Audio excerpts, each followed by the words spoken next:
पण प्रभूचे अटल प्रेम त्यांच्यावर जे त्याला भिडतात त्यांच्यावर अनादी काळापासून अनंत काळापर्यंत आहे आणि त्याची धार्मिकता मुलांच्या मुलांपर्यंत।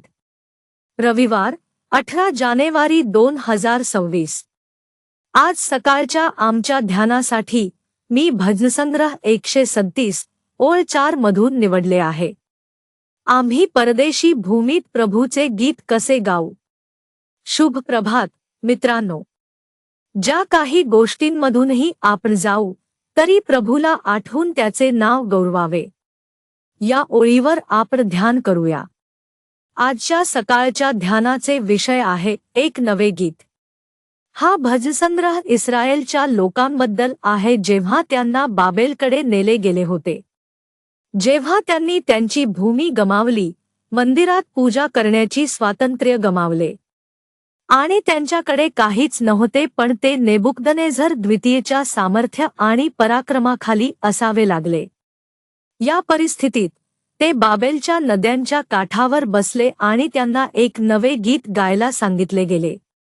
भजनकार गहन वेदना व्यक्त करतो कारण त्यांनी मंदिरात पूजा करण्याचे स्वातंत्र्य गमावले होते, कारण त्यांनी ते आश्चर्यकारक वेळ गमावले जेव्हा ते स्वतःच्या लोकांसोबत स्वातंत्र्य आणि मुक्तीत असत। आणि आता तो एका नव्या गीताबद्दल बोलतो। आम्ही नवे गीत कसे गाऊ शकतो? मित्रांनो, जेव्हा आपण सर्वात वाईट काळातून जातो, जेव्हा आपण वेदनेद्वारे जातो, जेव्हा आपण क्लेशदायक परिस्थितींमधून जातो, तेव्हा नक्कीच आम्हाला गाणे गायला अशक्य आहे, एक नवे गीत गाणे।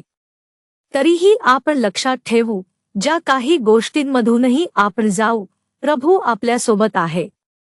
ज्या काही गोष्टींमधूनही आपण जाऊ, प्रभू आपली आशा आहे।